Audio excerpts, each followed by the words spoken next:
My name, and I'd like to welcome you on behalf of the South Dakota Humanities Council, which produces the Festival of Books. I hope you'll enjoy the festival and that you'll provide feedback from this year's event. There's a QR code. If you go out to Humanities, you can get the QR code so you can go in and tell us what a wonderful job we did. And then also, we're going to ask you to donate because in order to keep these programs free, we need donations to the humanities also. And with your gift, you can enter a drawing for a print of the festival guide that I can't, oh, Chuck Bemis is the one that drew this. And the festival would not be possible without the generous support of the numerous organizations and individuals who have already donated, and most of them are acknowledged on the back of this guide. Today's program is called No Matter What the Genre, It's All Storytelling. And so I'd like to introduce you to Lian Dolan. Oh, I forgot to tell you about who she is. But you nailed the pronunciation of my name, Linda. You nailed it.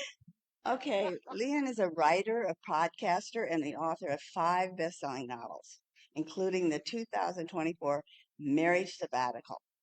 She has written columns for the Pasadena Magazine, O Magazine, and the Working Mother Magazine. The creator, producer, and host of Satellite Sisters, an award-winning podcast she created with her 4 real sisters, Dolan has received the 2017 Podcast Pioneer Award by Women in Podcasting. She has 2 adult sons and a senior German Shepherd and lives in Pasadena, California with her husband. Please welcome her. Thank you. Thank you so much, Linda. And thanks to everyone here at the South Dakota Festival of Books. I've really been honored to speak and be invited. It's my first time in South Dakota. It's a beautiful state you have. I took an extra day and went to see the Laura Ingalls Wilder sites in De Smet, and it was very special. Um, I am a podcast pioneer. And I feel like now that I've been to South Dakota, I really understand what the word pioneer means. So thank you. It didn't involve churning butter, but did involve a lot of hard work. I'm excited to be here. I'm astonished to be in this giant theater. So I did not realize this was my venue. I would have prepared an opening musical number had I known. I am so sorry. Um, Maybe later at the end, when I take questions, I can do a little soft shoe. So thank you for being here. I am glad I have this PowerPoint, though, which is a skill I've recently learned. This is a session about storytelling, and I've just come recently in the last couple of years to think of myself as a storyteller, but I know that's what I've been doing all along. Probably the most important part of my origin story as a storyteller is that I'm the youngest of 8 children. I grew up in a big family, big Irish family, very loud, very funny, a lot of highly competitive dinner table discussions growing up. And because I was the youngest, no one had any interest in what I said for maybe the first 10 to 15 years of my life. I can't recall anyone ever turning to me and saying, "How was your day?" Their day, they already had that day. So I used to actually rehearse my material for dinner in the back before I down to dinner, so that I could just jump in with a really great story about like that gerbil in the classroom or something like that, or the math test I failed. And that is really where I started kind of putting together and working on my material. And that has kind of been something I've done my entire career. So I thought I would just tell you briefly about some of the jobs that I've had, before we launch into some of my storytelling tips and a few examples of how I use a single story to, create various different genres. But my first real job out of college, I went to college in California. I was a classics major, which prepares you for nothing. And it's the lucrative field of Greek and Latin. And when that didn't work out for me, I went to work at Nike. I started as a production assistant and eventually became a writer and producer in their in-house film department. I love sports my whole life, and it's kind of just the ultimate storytelling device because guess what? You don't know who wins. And that's what makes it fantastic. And I loved my job at Nike. I flew all over the world and worked with great athletes and great sports and great people. It was kind of like going to film school and getting my MBA at the same time.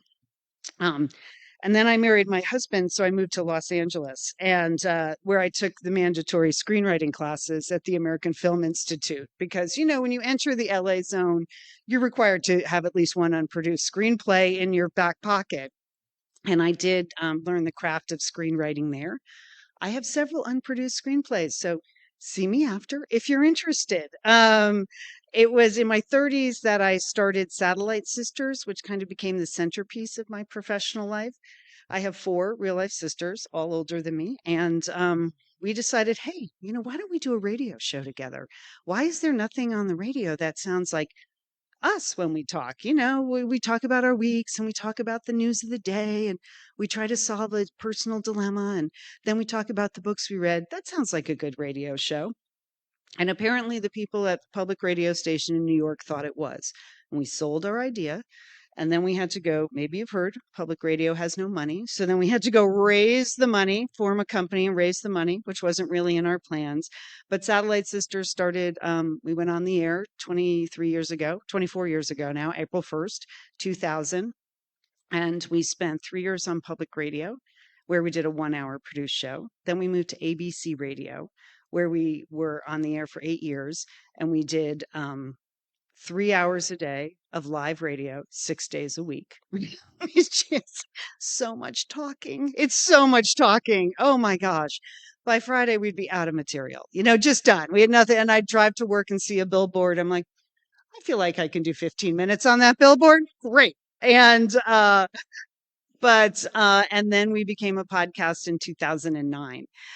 We wrapped production on Satellite Sisters in December 23 after 23 years. And in the meantime, we had the opportunity to write a book with Satellite Sisters. We were like the first radio show to have a website, which was a big deal in 1999. Newsletters, we managed to use the Satellite Sisters brand to do a ton of stuff, and I loved it. It led to columns in Working Mother magazine and O magazine, and then I wrote a humor column for Pasadena magazine for many years. In addition, I started my own radio show, which became a podcast called The Chaos Chronicles, which was first started as a column in Working Mother magazine, then a podcast.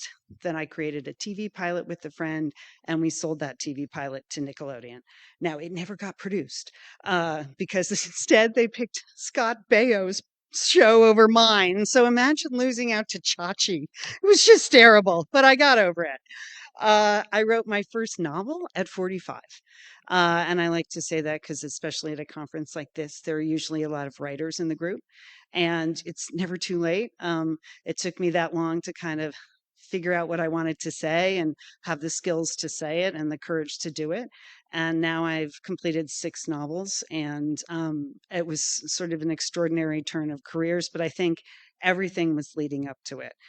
So I think now I can finally say, like, all right, I tell stories for a living. Sometimes I tell them in a newsletter, in a magazine column, or in a podcast, or at the dinner table, or in a novel. It's all kind of the same to me, and I use the same basic building blocks to do it. So I thought I'd share those with you. What makes something story worthy? Really basic things: the situation, the characters, the dialogue, the tone, and the pace. And I believe if something's a really great story, it's because it either connects to some big universal idea or something deeply personal that people understand. Now, what doesn't make a great story? I don't know. How was your day? It was great. How was yours? Not a great story. But I think if you can find, I'm going to go through this, but I think if you can find some larger life lessons, that's what makes an excellent story. And then you bring your own voice to it, your own authentic way of telling it. That makes a great story. Here's some key rules I have for shaping it. And remember, started at the dinner table. I do this for literally every story I tell on the radio, every time I do a speech, every column I write. Okay, remember those topic sentences from 4th grade that you had to pick out? they still totally work. A lot of times I find the most important thing you can do is the setup. It's super helpful to tell people where you're headed before you're headed there, because that focuses their attention, gives them an idea of what's coming, and gives them an overarching view of what the story is going to be about, even if it's a 10-minute anecdote. Have you ever had a conversation with someone who starts their stories in the middle? Yes, you're all nodding. Yes, of course. Like they just go right to the middle, like, well, we're driving, and then where are you going? Who are you with? What kind of car are you driving? Like, I need some setup details. So you have to back them out of the story. Topic sentence. This is what I'm going to be telling you about. You have to keep the middle tight. All right. As a podcast host and producer, I'm constantly saying to my sisters, tighten it up, tighten it up. It can be a great 6-minute story. It's a terrible 10-minute story. And I just believe as a storyteller that you have to keep moving forward, moving the momentum forward. Give people the details to lead them to the finish line. It's those sideways jaunts that, unless you're a super talented storyteller, those can really be off putting. So you keep moving the story forward. Particularly important in fiction writing because it's a long way to the end of that book, and you just have to keep driving the details forward. And finally, in the end, we need a reason. We need a reason for this story. Is it funny? Give us a punchline. Is it a serious story?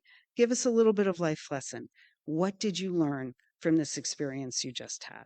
And if you can think of those elements as you tell a story, I think you've got a winner. You've got the beginnings of a winner. Okay. Here's where I explain this concept of universal and personal. Okay. You know, I use this particularly in magazine column writing when you're trying to figure out what can I say to people who don't know me that's going to resonate with them, and how can I say it in 600 words. It's very specific in magazine writing, and I found that seeing a big, there's something specific happening in your life and connecting it to a bigger theme or cultural happening is one sort of key standout way to really tell a great story, write a great column. All right. Best example of this, of course, is during the pandemic. Remember, we all bake sourdough bread, right? For some reason, everyone in America decided, I don't know how we're going to get through this, but I'm going to start it by baking bread, right? It was great.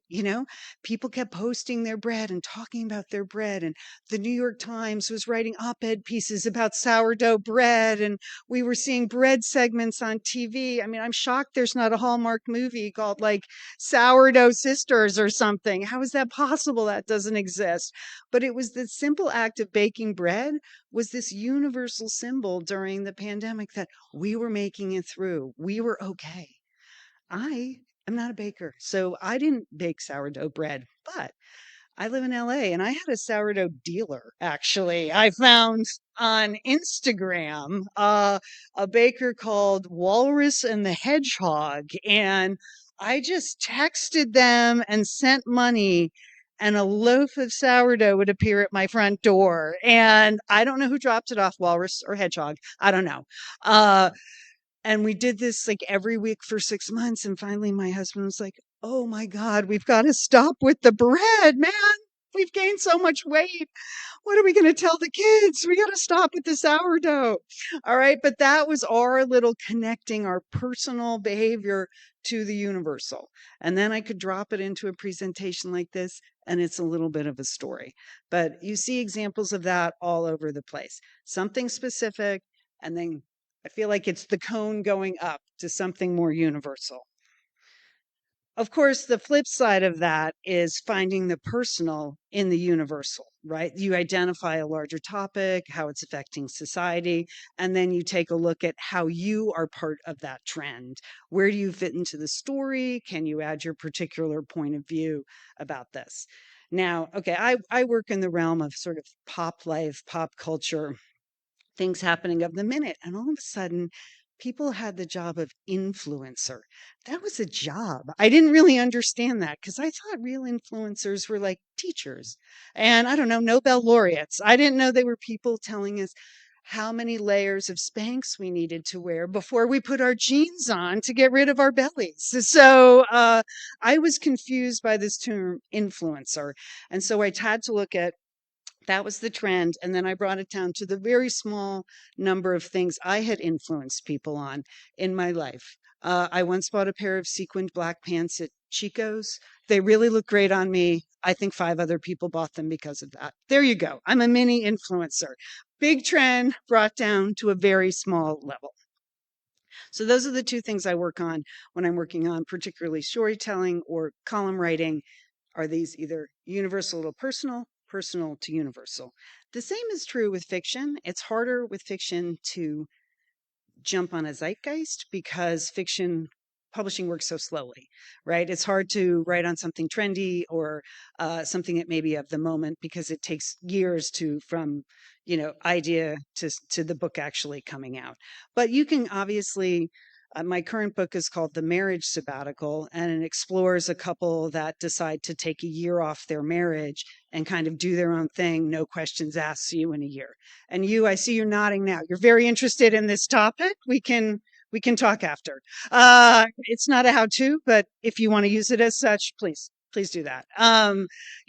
But all of a sudden I started to work on that idea, and I noticed a lot of things in the zeitgeist about different definitions of marriage between different generations, open marriages, thruples. All of a sudden, that was in the air. And I hadn't really planned on writing about something trendy, but I was able to sort of take advantage of that in the publication of the book. It's rare. Okay, so I'm just going to take you through one story of my life that happened and kind of break it down and show you how I used it or could have used it in various genres. Um, Everybody loves a good cat story, right? I mean, who doesn't? I'm not a huge cat fan. I am very allergic to cats, so I've never really had a personal relationship with the cat in my life. I enjoy seeing them across the room. That's fine. I had a feral cat that I once fed for about 5 years. We never touched. We only made eye contact. I just left the food, and he went and killed the things in the garage, and I appreciated that. It was a great relationship. But I told this story on Satellite Sisters, our podcast, many years ago, and I am surprised how often people come up to me and say, "Oh, I love that feral cat story." Okay, this is just a real thing that happened to me. So when I know that when people respond to it like that, I know that I've touched on something that people are interested in. All right, so here's the setup, right? Lovely neighbor, Mrs. Lester, across the street. She's about 90. She's a widow. And she came and knocked on my door and she said, "Lian, there's a cat in my laundry room. Could you come help me get him out?" And I was like, "All right, Mrs. Lester. I mean, how complicated can it be to get a cat out of a laundry room? But sure, I'll come over," because I'm thinking, this is it. This can make a great story on the air. I know it. I'm going to go over. I'm going to be the hero. I'm going to be the good neighbor helping the elderly widow get a kitty cat out of her laundry room. So we go into Mrs. Lester's, really old house and all these rickety doors. And she says to me, "I've locked the cat in the laundry room." I'm like, "Oh, it's a dangerous cat. All right, lady. So sure. And I open the door and that cat comes at my face like 100 miles an hour, like a cartoon cat. It just leaps off the shelves and comes right at me. And I have to slam the door right before the cat hits my face. I was like, "Oh my God, that cat is a demon in that laundry room." She's like, I told you it was a bad cat." I'm like, "It's a bad cat." And then I had to open the door slowly. I'm like, "I can't handle this cat alone. We got to bring in the pros." So then we call animal control to get the cat. And they do exactly the same thing I did. They're like, "Okay, yeah, we'll get the cats out of the laundry room." And they open the door and the cat comes at them. And they're like, "That's a bad cat." I'm like, "It's a bad cat."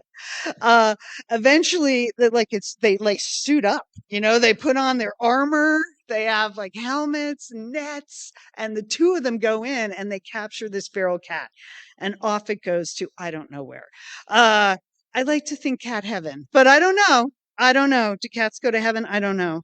But the moral of the story is like those animal rescue people, they were heroes. I mean, they could have died getting that cat. And also, people should spay and neuter, But so, so that was the story I told on the air. Uh, but if that actually happened to you, I started to think about, all right, what are other ways I could have used that excellent feral cat material as a storyteller? Like, would that inspire other things? So there you go. I told a slightly abbreviated version of the story, but if you nailed that down, you could tell the cat story at every dinner party. It's a winner. Okay. It's great as a podcast story. I know some of you here do spoken word. That would be a good tight five, as they say in the business. That would be a tight five for material up on stage. The feral cat story, because people can see it. Now, I could have expanded that cat story. Okay, this is where we take the personal, we bring it up to the universal. All right, I could have included details about my relationships with Mrs. Lester. We did have a very lovely relationship for 30 years as neighbors. And it was when she moved away, I was genuinely sad. And then the renters moved in, and they were bad cats too, man. Really like the renters. Uh, or your relationship with cats, or your relationship with wild animals, or facing your fears, or whatever it needs to be that that cat could have represented and overcoming your cat. All right, maybe you're a screenwriter. Oh, that cat story, that's a great meet cute. Right at the beginning of the rom-com, we got the feral cat, you call the animal control, your eyes lock, the cat's once the cat is caught, that's it. That's a romance happening right there in front of us. It would also be a good scene for a horror movie. Okay? You think the problem is the cat, and then Mrs. Lester puts an axe in your back. All right? That wouldn't be great. Think you're just dealing with the cat, man. How about a documentary on animal control? The heroes that are animal control. I can't even imagine what kind of animals they have to control out here in South Dakota when those herds of bison come running at you. I know there are no bison. I know that. So that's just a way to take a story that might have happened and to expand it in a variety of uses. Um, my my specialty is humor. So I thought I'd add a few things about humor, um, because it's just kind of the way I get in and out of most of my material. I find humor is a way. Well, first of all, it's a family tradition, the big Irish family. Mainly, our family motto is suppress and deny. So we actually have to use humor to sort of cope with everything going on. And that's been really successful for us. And so that's kind of the way I treat a lot of my written material. While I can tackle some pretty serious themes in my work, and I do, I usually have the veneer of humor over it. So I just thought I'd say a few words about humor. First of all, you're just never going to make everyone laugh or smile, right? Some people will just never get you. That's okay. You should give it a whirl anyway. Humor's really subjective. So once you decide to go down that path, you need to commit to it, even if everyone's not going to love the material. That's just a thought. And if you're not funny, that's okay. Don't try to be funny, is what I would say. You can be warm, you can be authentic, but whoever told every speaker ever to start with a joke, oh, that's not good if you're not funny. You don't need to start with a joke. How about introducing yourself and saying something nice about how attractive this audience is today? My goodness, you're attractive. A little bit more about humor and storytelling. Be specific, right? I could have just said my neighbor, my elderly neighbor, but now you know she's Mrs. Lester, and that makes a big difference in it. The rule of three in comedy is very common. When you're listing three things or you're comparing three things, it's usually two normal things and then the funny punchline. You'll see that over and over again in written and storytelling and sitcom humor. Boom, boom, punchline. And then I, as a writer, like to find the funny in the drafts. So this is really for the writers in the group. Um, like when I'm doing a 600 or 800 word column, a lot of times the first draft is just me getting the words down, right? I am just got the topic sentence. I know where I'm going. I've outlined it. I'm right, like 600 to 800 words is max 5 paragraphs, right? So I'm just putting down the details. And then what I'll do in the second draft, the third draft, is go back in and change specific words and phrases to make it funny. So first I get the story down and the details and the flow, and then I go in and mess around with the adjectives or the adverbs or the nouns or naming things or capitalizing different things. That's what I mean by finding funny in the drafts. And I see the writers in the room taking notes. So that's excellent. and then finding funny in the tough subjects. Um, so yeah, some things aren't that funny. So you don't need to try. Please, death by suicide, that's not funny. There's just terrorist attacks, those aren't funny. There's a lot of things you don't school shootings, not funny at all. So we don't need to try too hard to find the funny. But there are things that you can smooth the edges. And the classic definition of comedy is tragedy plus time. Right. And that really works. When you think about that, if you're far enough away from the experience that you can write with it with sort of a sense of humility and humanity and some humor, that can bring a deeper understanding. So this is just a personal example of how I did that. Um, 2 columns, a year apart. Ooh, that's a good setup. Okay, so I wrote an 800-word humor column for Pasadena Magazine, and I just observed things around town and commented on them. And one year I wrote a column about getting my first colonoscopy, right? I called it Generation Colonoscopy because when you turn 50, that's pretty much all anyone talks about at every party, every book club. You're just talking about your colonoscopies. You're talking about colonoscopy prep. You're talking about what you should eat and shouldn't eat. It's just, I could not believe how much conversation people had about colonoscopies once they turned 50. So I wrote a funny column about what a hero I was getting my colonoscopy at 50. I had made the appointment. And then, there's that weird rule where, well, because you've been highly drugged, so you can't drive home. So I guess it's not that weird if you're a doctor, but you have to get someone to pick you up from your colonoscopy. I mean, that's a real sign of friendship. I had to ask my husband. He was like, "You can't take Uber?" No, you can't in Los Angeles. That's the rules. And so I wrote a very cheeky, funny column. It came out in the August edition. And then guess what? A week later, I was diagnosed with colon cancer. So that's not funny at all. There was not a lot of humor in the first 6 months of my colon cancer diagnosis. I was shocked. I was surprised. The doctor seemed shocked and surprised. I had one polyp and it was not a good one. So I had surgery and follow up. And, a year later, it took me that long to process what I had been through. And a year later, I wrote a column called What a Difference a Year Makes. So the getting the colonoscopy was my personal experience with this universal experience.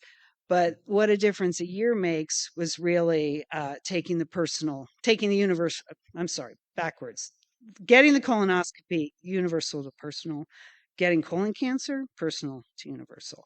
I was able in that column to find a little bit of humor in it, but also a little bit of advocacy and a little bit of honesty and encouraging people to get their colonoscopies. I've used it every year as a way to get people to make sure they get screened for anything they need to get screened for. But there's no way. It took me a full year to be able to sit down and write that column in my usual style because the experience was so difficult for me personally. So take it either way. I can still read that first generation colonoscopy and laugh, and I still read that column, What a Difference a Year Makes, and I cry a little, and that's okay.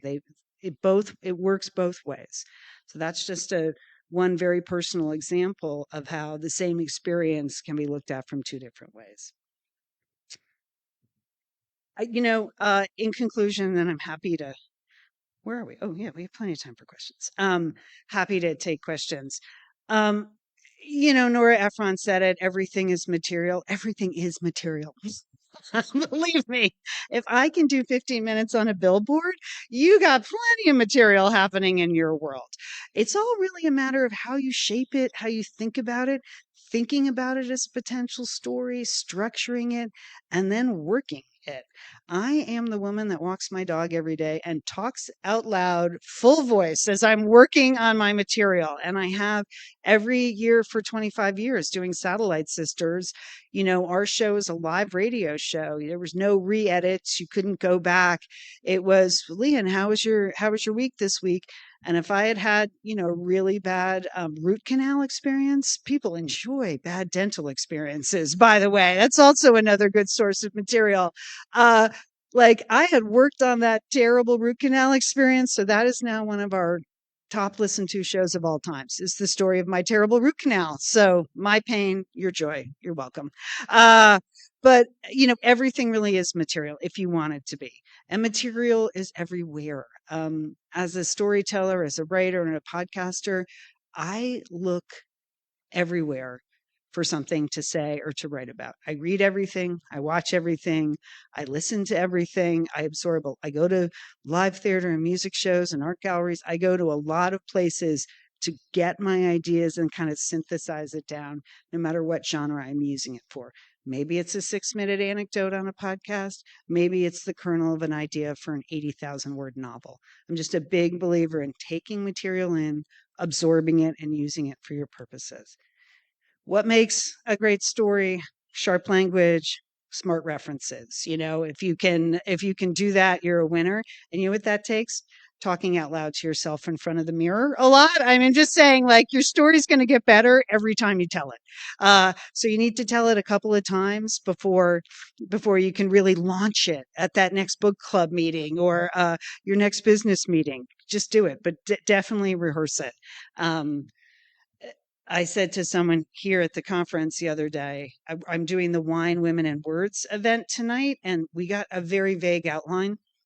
We show up and then you do the event. I think that was the outline, actually. So, and I don't know these other two writers, and I had to email them and say, okay, I just don't wing anything ever. I haven't winged anything since I was about 6. So I'm happy to have a pre-production meeting and work up some material for the thing tonight. They're like, that sounds good. Why don't you do that and tell us? Okay, fine. That makes me feel good.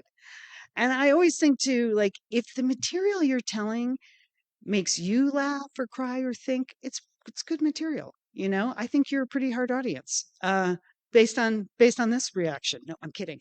No, I think you're a pretty hard audience. So I think if you can get a rise out of yourself, or you want to say something important, but you need to structure it in more of a storytelling material, I think if it gets a reaction from you, then it's probably a really great story. And I think you should tell it. All right, we have a few minutes for questions, and I'm happy to take any questions. Please have questions.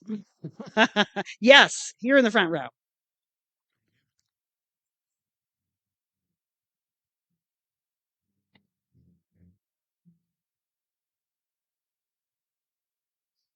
Oh, so the question is, did I ever have a specific moment in my life when I realized I wasn't going to be a banker or 9 to 5 person and I was going to do this? That is a great question. I I think it honestly was my junior year in high school when it was clear I wasn't going to be a banker because I really was not good at math. I just was not good at any of the math or sciences. And so that was like the first indication that I should educationally go towards what I was good at. And then the second very specific moment was when I was 24 and I was working at Nike, and I had a really low job on the totem pole, but Nike was a very small company at the time in the late 80s. And my previous job after college, I had gone on to be a very successful cocktail waitress at the Mangy Moose in Jackson, Wyoming. And after 2 excellent years as a cocktail waitress, that's when I moved to Nike. And it was their 20th anniversary, and they were celebrating with a big party on their new world campus in Portland. And on Friday afternoon, I'm helping my boss, who was producing the whole event, and I'm getting all the rundowns ready. And I've written some intros because my boss would just say to me, "Yeah, yeah, just go write that up." I was like, "You mean write the intros? Yeah, write it up, write it up." He never like said, "Actually, you're a writer. Could you write the intros?" And I got a call, and it was Phil Knight, who's the CEO at the time. And he said, "Dolan, you got to come to my office and tell me what we're doing this weekend. What are we doing?" And I was like, okay. And his office was on the 4th floor of the McEnroe building. And because he loved John McEnroe. And it was Phil Knight and the president of the company, Richard Donahue, and me. And I was taking them through the whole weekend. And all I can think of was, do you think they know I was a cocktail waitress at the Mangy Moose 6 weeks ago? And I think that was probably it, though, when I thought, this is fun. I like doing this kind of creative work as opposed to like being an accountant or being a mathematician. So I think that was it. And then after that, I think when people I get asked a lot about imposter syndrome, and I just sort of reject it because I was like, yeah, most of us are put into jobs we didn't think we were qualified for. So just move along, just just pretend. But I think that was the moment I was like, I really love doing this, and I think I might actually be pretty good at it. Thank you for that question. I appreciate it. Are there any other questions?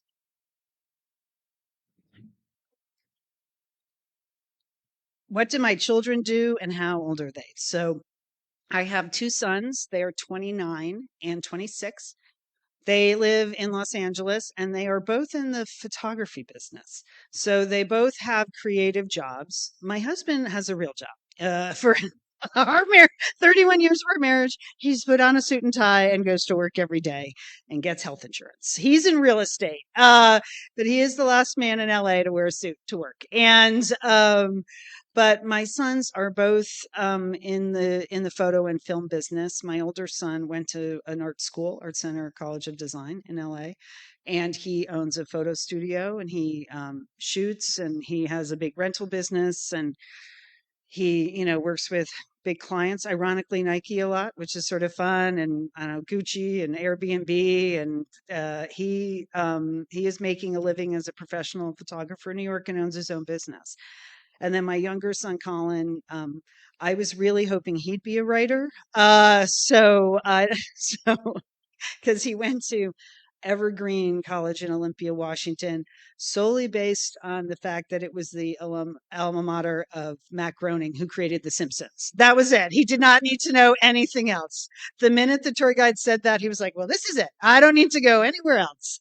Um, but he graduated in 2020, which was a terrible year to graduate from college. And he's a photo assistant in Los Angeles. He was sort of interested in the visual arts, and then his brother taught him how to work on set and stuff. And he does a lot of music projects and he works for Aloe Yoga a lot. So if you buy any really expensive yoga tights, you can thank my son. So I think he'll probably go back to grad school. I think he'd be a good teacher. But it's interesting to me that they both have creative lives. I do think you know I'd like to take a little credit for that. I think they had a very strong example of that you can make a living in a creative business. It's not easy. I was working all the time and working well before they got up at night and afterwards and on the weekends and working out of a tiny office upstairs in my bedroom until they moved out of the house. So but I do think that that was a help. It didn't I didn't panic when they said, "Oh, I'd like to go to art school," like a lot of parents would. I thought, yeah, you actually do really have the temperament. I think you have a great eye. I think you have the temperament and the work ethic to be a good photographer. So go for it. So that's what they do. Yeah. Yes, in the back. Besides the bathroom with mirror. And my German Shepherd. She's great. No, I mean, no, no, it's all me. Wow, I am nuts. No, yeah, occasionally I will admit that if I'm working on something for the show or material for, maybe a talk, I do a lot of speaking at organizations and stuff, book talks. I will sort of float out stuff in front of my friends to see how they react. Like they don't know they're the focus group, but I'll start telling kind of a story and see if they're with me or if they laugh. And so that they act as kind of a rehearsal space for me, even though they don't know it. I can definitely, when I'm working on fiction, which is such a long process, I'll talk about what I might be doing to gauge the reaction, like of my friends when we're walking around the Rose Bowl or something. Like, yeah, I'm thinking about this for my next book. So that's kind of the same thing. Like, I definitely use the people in my life as a focus group, and then before I go public with material. But so, and it's a good tip to do that, actually. I often say to people, if they ask me about public speaking a lot, and I say, if you want to become a better public speaker, just try speaking up at the dinner table. Like, I mean, seriously, or when you're with your friends, like, go with the intention that you're going to tell a story beginning, middle, and end, and not get sidetracked. Like, go with the intention that you're actually going to work on some stuff that you can then take to the stage. It doesn't have to be the same material, but just get confident speaking, about your experience or your thoughts or your opinions on something in a warm, friendly group before you take it public. There's a question in the back. What is the strangest thing that gave me inspiration? Um, Well, so my first book that I wrote, Helen of Pasadena, is the story of a woman who finds herself at midlife, suddenly widowed, broke, and having to recreate her life. It was inspired by a story that a woman told me at my book club about how she had married into this family and in Pasadena, and they had a ton of money, and she did all the right things. She thought she quit her job, and they moved into the right zip code, and they got their kids in the right preschool. And then her husband, it turns out, had a huge drug problem, a lot of affairs, lost all the money, and she was leaving town to go move back in with her parents with her 3 kids. Okay, so but of course she's telling me this story and I'm thinking, that's a great novel right there. Oh my gosh. So I took that story and I twisted it up. But the key to that novel is she was a widow. And I was writing a social satire. I wasn't writing a sad story about a woman reinventing herself. I wanted to write kind of a sharp, funny romantic comedy satire. And so I had to find a fun, lighthearted way to kill off the husband. I didn't want it to be sad or long. So I was like, what can I do that's going to really set it up so that people like go on this journey with her? And I live in Pasadena and near the Rose Bowl. And right around November, they start moving the big rose parade floats around, right? From where they decorate them to the parade route. So I'm driving home one afternoon and a giant rose parade float comes around the corner and almost hits me. And I'm like, oh, that's Death by Rose Parade float. Like, it's perfect. It says Pasadena. It's funny. It's lighthearted. I mean, it's never happened, but it could. And so, in the second page of that book, you find out her husband is plowed over by the Chinese tourism float while he's sexting his mistress. So, and I think that would be probably it. The strangest thing, a Rose Parade float. But I get a lot of inspiration from a lot of other things, but that was a very visceral reaction, like boom, light bulb above my head kind of moment. Yes.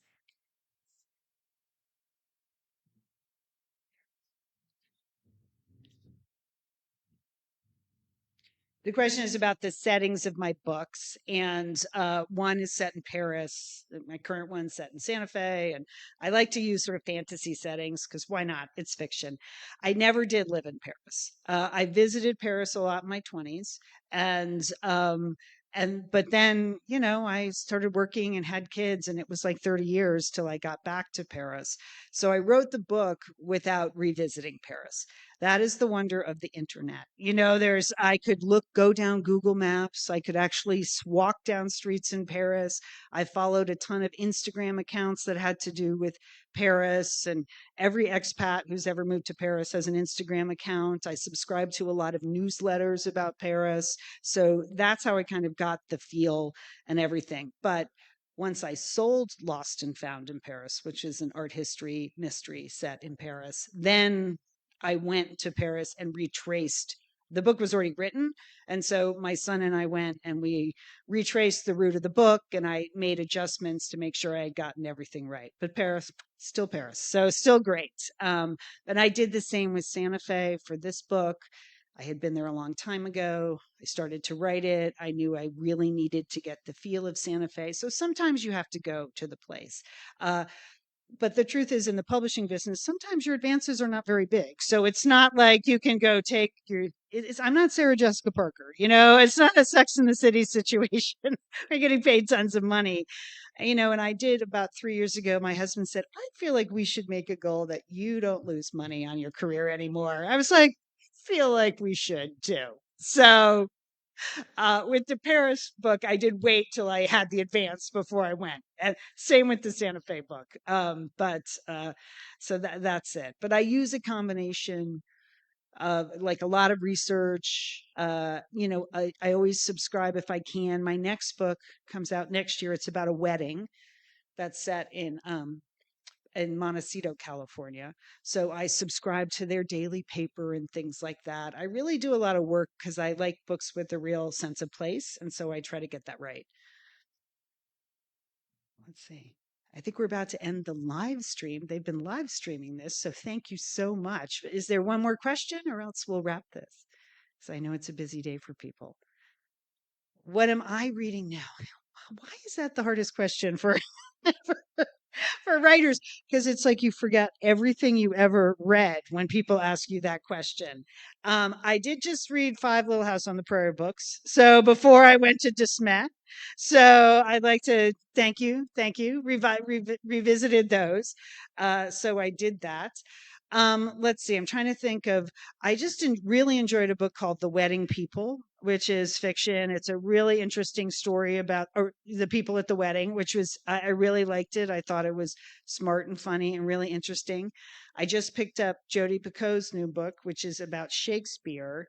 And I was listening to it on audio, and it's not working for me as an audiobook. So I think I'm going to buy it because there's a lot of it's just the material, the way she's written it. But that's interesting to me. Shakespeare, I like reading sort of fictionalized versions of Shakespeare. And I'm excited that Sally Rooney has a new book out.